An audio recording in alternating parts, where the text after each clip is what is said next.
Welcome to this Explainer. Today, we're diving into a deeply emotional milestone that so many families face. It's that profound desire to bring your aging parents to live with you permanently, right? You want to care for them, have them close to their grandchildren, and really just share your life with them. But standing right between that dream and reality are these incredibly daunting, honestly bewildering immigration and healthcare walls in countries like Australia and the US. It's literally a labyrinth of bureaucratic rules, massive fees, and completely hidden healthcare traps. But hey, don't worry, we're going to navigate this whole shebang together. So here's our roadmap for today. First, we'll look at the cost of family reunification. Second, Australia's visas and costs. Third, Australian healthcare for seniors. Fourth, the U.S. green card route. And finally, number 5, bridging the U.S. healthcare gap. Let's just jump right in. The cost of family reunification. Okay, let's kick things off with the Australian system. Now, before you can even think about paying any visa fees, you actually have to qualify as a sponsor. As an Australian permanent resident, you can't just sponsor your parents the day you get your own residency. Nope. You have to be actively settled in Australia, which generally means you've lawfully lived in the country for at least the last 2 years immediately before lodging their application. But here's the ultimate brutal gatekeeper of the Australian system, the balance of family test. It's a strict mathematical formula. To pass, at least half of your parents' eligible children must live permanently in Australia, or more of their children must live permanently in Australia than in any other single country. So think about it like this. If you're one of 3 siblings and you live in Australia while the other 2 live back in your home country, well, your parents fail. And if they failed this test, permanent residency in Australia is completely 100% off the table. Period. Section 2. Australia. Visas and costs. So, let's say your parents actually passed that super strict balance of family test. Fantastic. You can now look at the permanent visa queues. But spoiler alert, this quickly builds into an enormous financial decision. Essentially, you've got 2 choices here, and honestly, they're both extreme. On one side, you have the cheaper non-contributory visa, subclass 103. It only costs about $5,000 up front. Sounds great, right? Well, the catch is, the wait time is officially measured in decades. We are talking 30+ years. For an aging parent, that's just simply not viable. So that forces almost all families into the other option, the contributory parent visa, subclass 143. Now, the processing time here is still a staggering 12 to 15 years because of massive backlogs, but the real shocker is the price tag. You're looking at roughly 48,000 Australian dollars per parent. And guess what? The costs don't even stop at the visa fee. On top of all that, sponsors have to provide what's called an assurance of support, or AOS. This is a legally binding financial bond designed entirely to protect the Australian welfare system. You literally have to lock away a cash bond with the Commonwealth Bank, $10,000 for the primary parent and $4,000 for the secondary. That's $14,000 locked away for exactly 10 years. It acts as collateral. If your parents fall on hard times and claim welfare payments, like the age pension or job seeker, the government claws that money back directly from your bond. And if they claim more than the bond, yeah, you are personally legally liable to pay the rest. And this matrix brilliantly illustrates how the government makes sure you can actually afford this massive liability. Before they even accept your bond, Services Australia checks your taxable income for the current and previous financial year. Looking at these numbers, if you're a couple with 2 kids trying to sponsor 2 parents, your combined taxable income needs to be roughly $85,000 to $92,000. If you don't pass this strict assured income test, well, your parents just aren't getting their permanent visa.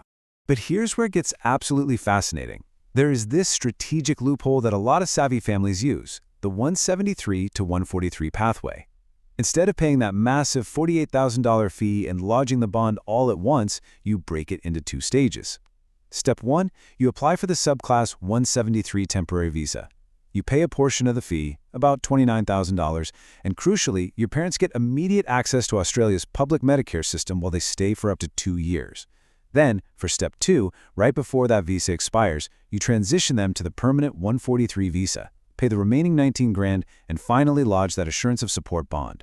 It spreads out the financial hit and, more importantly, gets them healthcare way faster. Section 3. Australian healthcare for seniors. Speaking of healthcare, we need to transition to the harsh reality for parents who actually fail that initial balance of family test we talked about earlier. Remember, if they fail, permanent residency is out. Instead, they're forced onto a long-stay temporary visa known as subclass 870. And here is the brutal truth about that subclass 870 temporary visa. It explicitly bans your parents from the public Medicare system. To enforce this, the government attaches a very strict legal rule, Visa Condition 8501.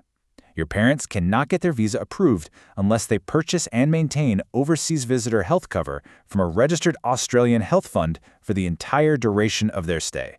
This shifts the whole healthcare burden squarely onto you, the sponsor. And the financial risks here, frankly, they're terrifying. Basic private insurance doesn't cover extras like dental or hearing aids, and because risk obviously increases with age, the monthly premiums for, say, a 70-year-old can be incredibly high. But the biggest hurdle is pre-existing conditions. Australian insurance providers legally impose a 12-month waiting period before they'll pay out a single cent for chronic conditions like heart disease, diabetes, or high blood pressure. For an aging parent, a medical emergency in that first year could quite literally mean financial ruin. This right here is exactly why families are willing to pay that insane $48,000 visa fee for permanent residency if they possibly can. Because permanent residents get the full safety net of Medicare. They get $0 out-of-pocket bulk billing at the doctor. They get massive discounts on medications through the pharmaceutical benefit scheme. And they get access to my-aged care for heavily subsidized at-home nursing and residential care. When you weigh the massive risk of private health care against those benefits, that $48K fee might actually save you a fortune in the long run. Section 4. The U.S. Green Card Route. Now let's switch gears entirely. If you're a U.S. citizen sponsoring your parents, you're facing a completely different bureaucratic landscape. The really great news for U.S. citizens is that your parents are classified as immediate relatives. This means there are 0 annual caps and absolutely no massive backlog waiting lists like we saw in Australia. If your parent is already legally inside the U.S., you can file concurrently, and they could have their physical green card in just 10 to 18 months. If they're outside the U.S., consular processing takes a bit longer, roughly 15 to 24 months. But I mean, compared to Australia's 15-year wait, this timeline is radically amazingly fast. But here's the absolute bombshell of the U.S. system. Getting a green card fast absolutely does not mean getting healthcare fast. Unlike in Australia, where permanent residency means immediate Medicare, elderly immigrants in the U.S. face a strict 5-year waiting period. That's right, they must be a green card holder residing continuously in the U.S. for at least 5 full years before they can even enroll in Medicare. Section 5. Bridging the U.S. healthcare gap. Which brings us to arguably the most critical question for U.S. sponsors. How on earth are you supposed to keep your elderly parents healthy during a 5-year Medicare gap without accumulating this catastrophic medical debt? Well, the answer depends heavily on the state you live in, and California actually offers a brilliant workaround. In California, if your parent has a pending green card application, they're recognized under an immigration status called PRUCOL, permanently residing under color of law. The state essentially says, hey, we recognize you're lawfully present, and we aren't going to make you wait 5 years.